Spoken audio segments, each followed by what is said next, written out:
Before we begin, please be aware that this podcast contains discussion of sensitive topics, such as abuse of minors, of vulnerable adults, and safeguarding practices. Some content may be distressing or triggering for listeners. This program is intended for an adult audience. If you or someone you know is affected by these issues, we encourage you to seek support from a trusted professional or a local support service. Listener discretion is advised.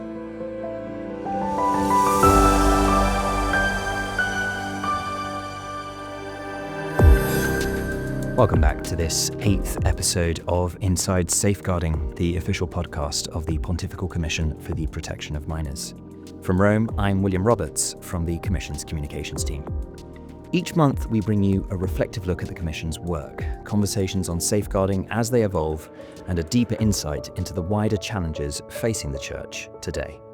We begin, as always, with a recap of the past month's key developments, starting off right here in the Vatican. On the 10th of January, Pope Leo XIV addressed the cardinals gathered in consistory. Although safeguarding was not the central theme of the meeting itself, the Holy Father chose to speak directly about the sexual abuse crisis in the Church, describing it as a real wound that can't be ignored or set aside.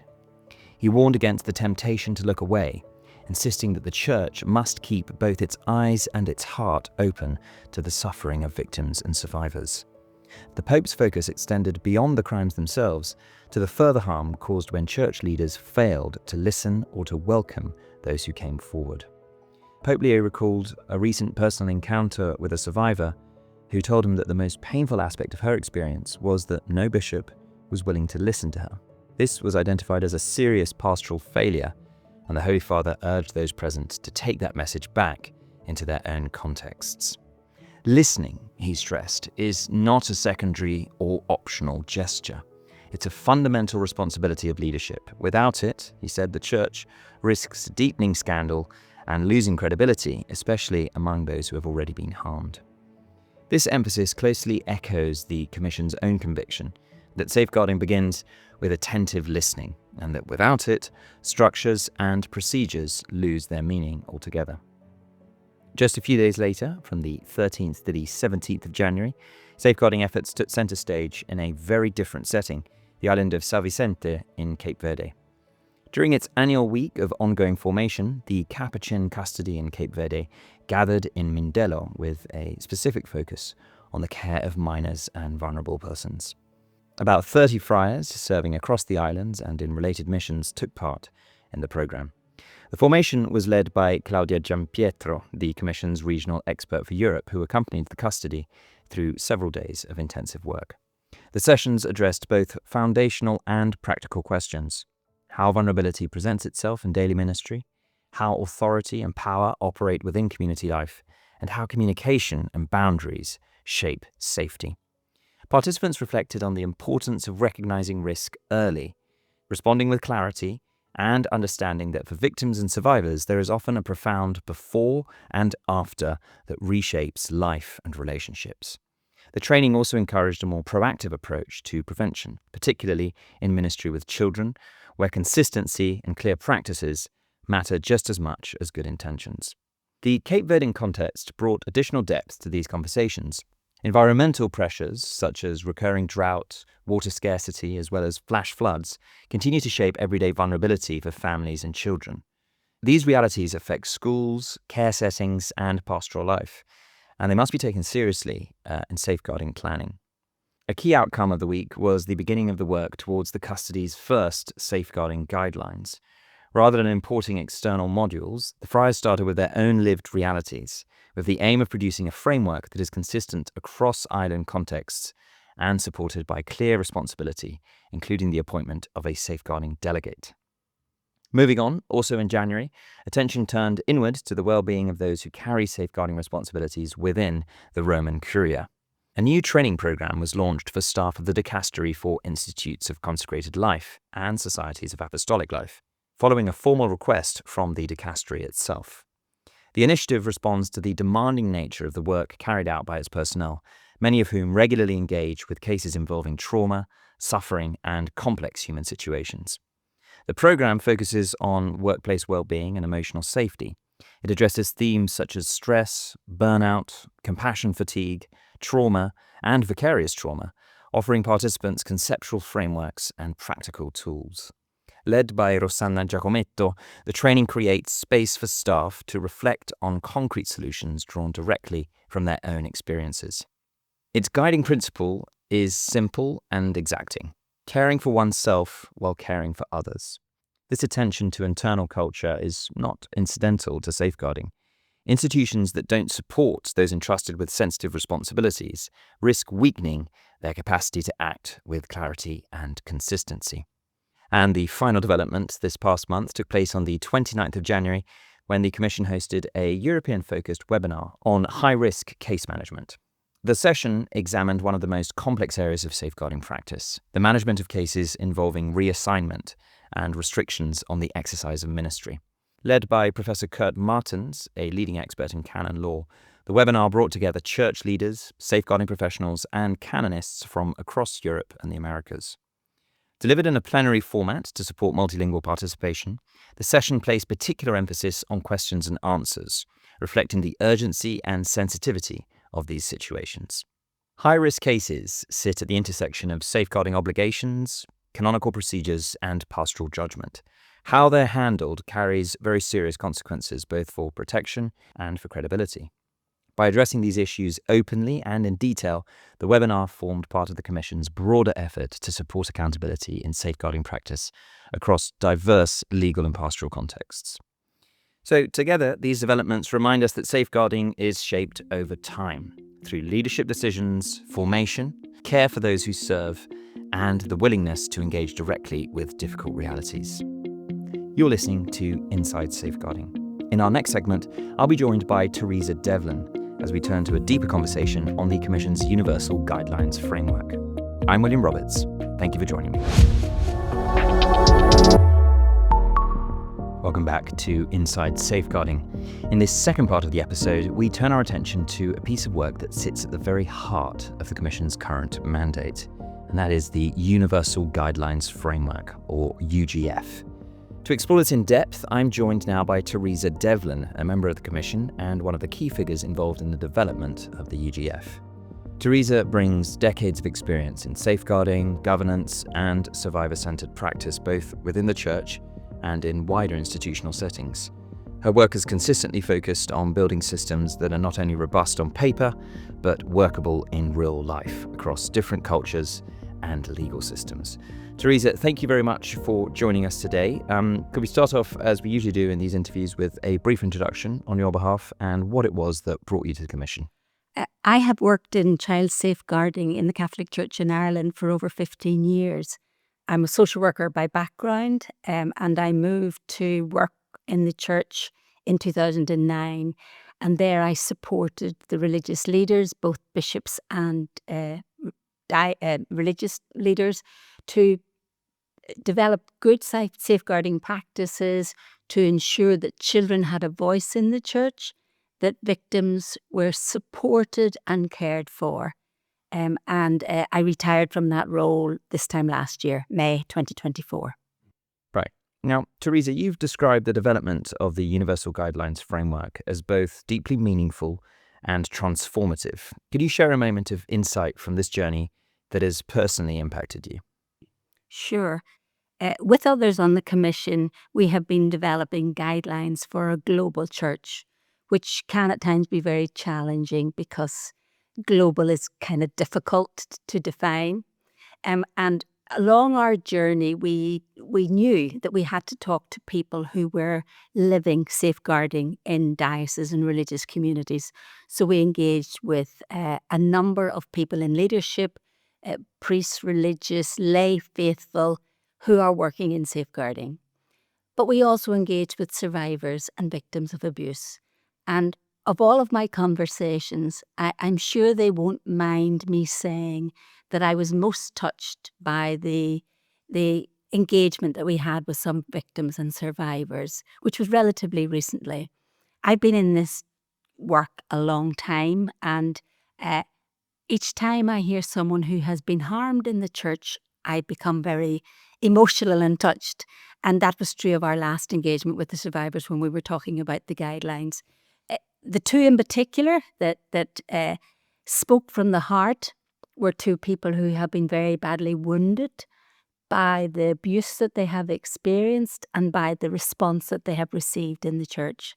But they have incredible bravery in wanting to engage with us to make the church a safer place for children and vulnerable people. They are selfless. They continue to feel disappointed that the church isn't moving faster and better at safeguarding children and caring and reaching out for survivors, but that has not stopped them from wanting to work with us in the Commission and more generally in society to make sure that children are safe. I don't know that I would have that kind of bravery myself, but they are incredible people. And so I was very touched by that, as I have been in other life experiences when I've engaged with victims and survivors who want to give their experiences to make the church a safer place for children and vulnerable people. Now, you've mentioned that the guidelines were piloted in Tonga, Poland, Zimbabwe, and Costa Rica. What did these very diverse cultural contexts reveal about the challenges, but also the opportunities in safeguarding across the global church?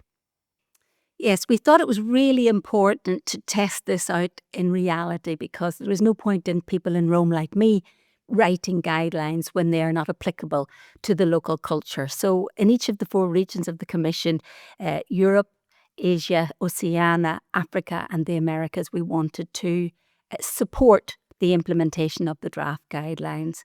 And it's very clear that it is a slow process of implementation. It has to start with training and support.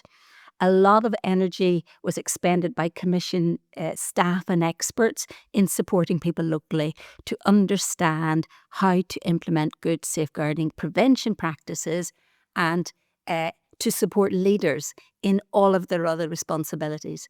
And what we found was that culture does impact significantly on how safeguarding is implemented locally. And I would not for one moment think that I understand the culture in Tonga or in Africa. So it required local people who had the knowledge and the skills about how to relate to priests, religious, lay people, children and survivors locally to then explain and implement and frame guidelines in a way that was acceptable. Because surprisingly, there is still some resistance to safeguarding in the church. So it was really important for us to understand that this is how people behave in Tonga or in Costa Rica. I think it is fair to reflect that we are still on that journey. I know from some of those pilots that people have felt supported and encouraged by the support that they have received from the Commission in understanding and localising guidelines. And our bigger challenge now is when we finally produce guidelines, how can we train and support people further down the line? But so far we have had some feedback to say we need a lot of guidance, we need a lot of training, we need a lot of support in some countries. In other countries they have said, actually, we've got good experts here. If you leave us to work out the detail, we just will need the headline guidelines from you. So there are varying approaches across the world to this. Now, the framework itself presents itself as both practical and theological. How do scripture and church teaching shape the safeguarding guidelines? And why is that spiritual grounding so important? Oh, for many reasons. From my own background and from the listening meetings that we held during this process, people would be saying, the law is there, the civil law is there, just let us follow the civil law. But then we would have a number of other people saying, but why do we even need this in the church? So we reflected upon that, and I am not a theologian, but it was very clear to me that we are safeguarding not because alone civil law requires us to do that, but because the gospel tells us that that's what we should do. So it was really important for us to put a theological context in the overall framework that we are developing, and also in each of the guidelines by themselves. So, for example, we have a guideline on the importance of leadership and accountability. And we will find within Scripture and in the Gospels lots of teaching, lots of messages about the importance of leadership. There are so many things that relate to the priests, religious and lay people that go to their heart from the Gospels and from Scriptures that makes it much more meaningful than for them to have to follow the civil law, which of course they want to follow. So I think we wanted to make this Catholic Church, and we did that by reflecting upon Scripture. And when the final document is produced, we hope that this is a unique set of guidelines for the Church, but we also want it to be the best in the world. We have a lot to atone for. We have a lot to be ashamed of. We now need to rise up and make our policies and, more importantly, our practices the best. Now, you've acknowledged that some church leaders remain in denial or resistant somehow to change.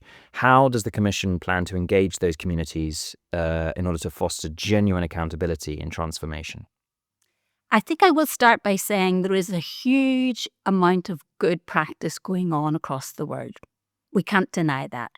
But sadly, we still have an awful lot of denial, cover-up and negligence.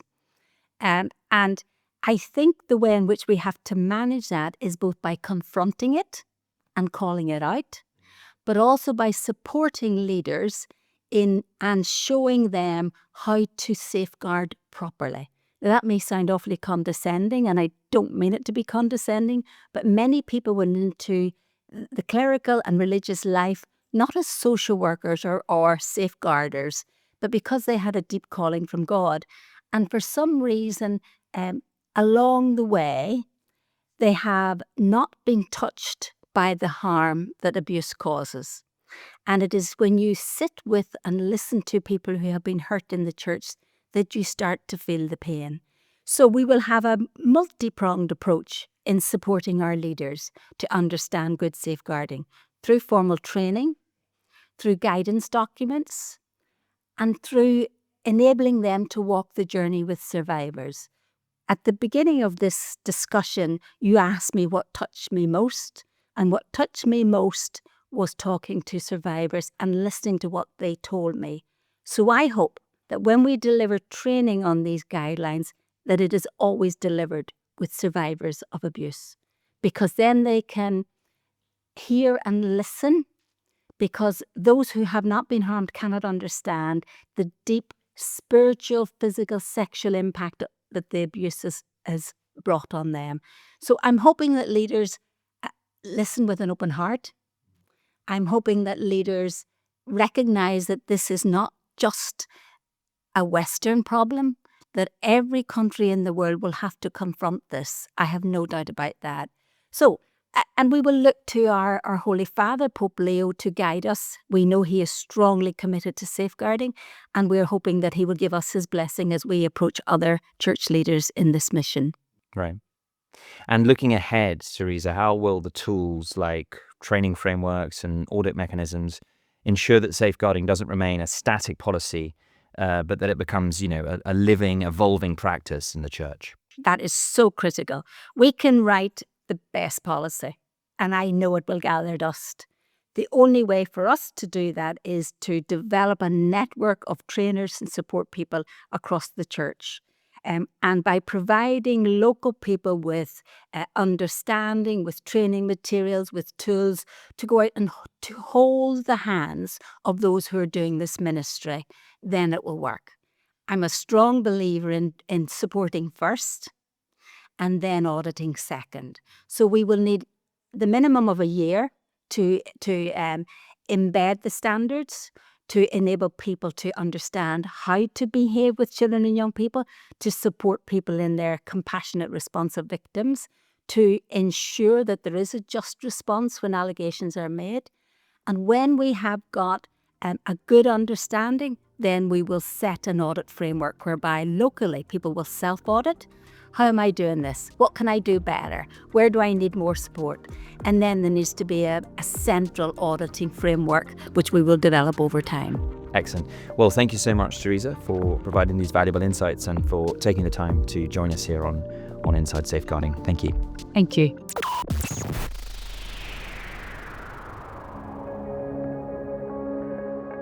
Now, as part of each episode of Inside Safeguarding, we take a few minutes to focus on a key element of the Commission's annual report. In this episode, rather than narrowing in on a single section, we step back to offer a structured overview of the second annual report, which was published, as some of our listeners may remember, last October, and covering the 2024 reporting period. The second annual report is framed once again by the Commission's pastoral theological approach of conversional justice.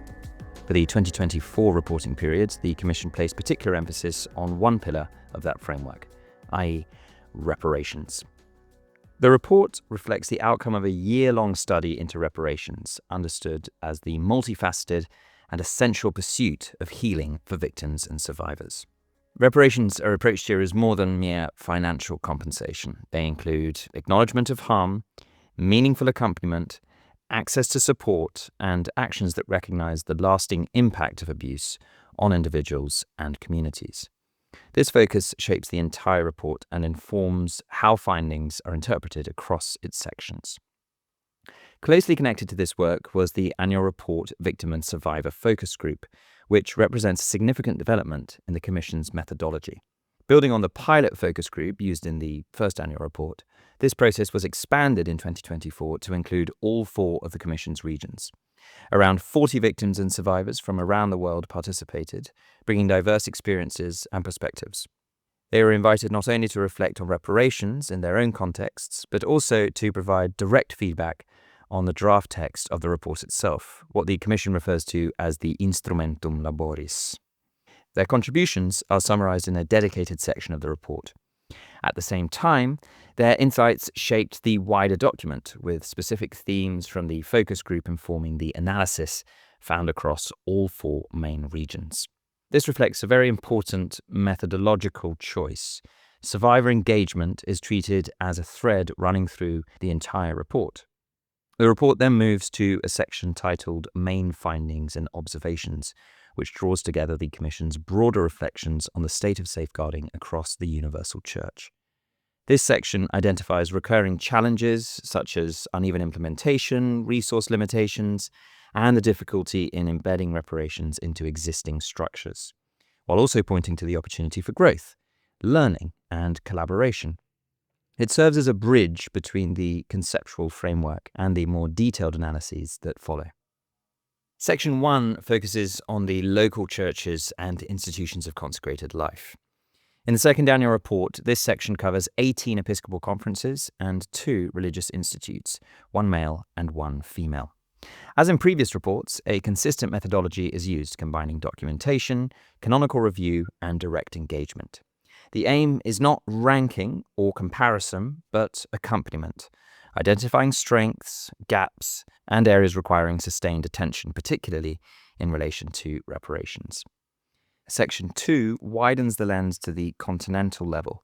Drawing on analysis from all 4 of the Commission's regions, this section examines both positive trends and persistent challenges in safeguarding.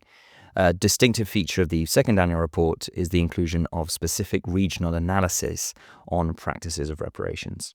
This allows the report to show how reparations are understood and implemented differently depending on cultural, legal, and pastoral contexts, while still remaining anchored in shared principles.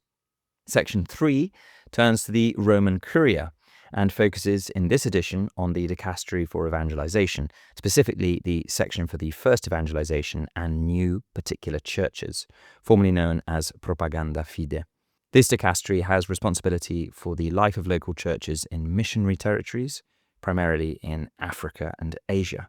The section examines how safeguarding responsibilities, including attention to reparations, are exercised in contexts where churches are often young, resource-limited, and pastoral needs are acute. And finally, Section 4 looks to lay ecclesial realities. The second annual report presents the development of a pilot methodology for the Commission's accompaniment of lay associations and its first application in the Commission's engagement for the Focolare movement. This section marks an important step in extending safeguarding accompaniment to forms of ecclesial life that fall outside more traditional hierarchical structures, while still exercising significant influence and responsibility.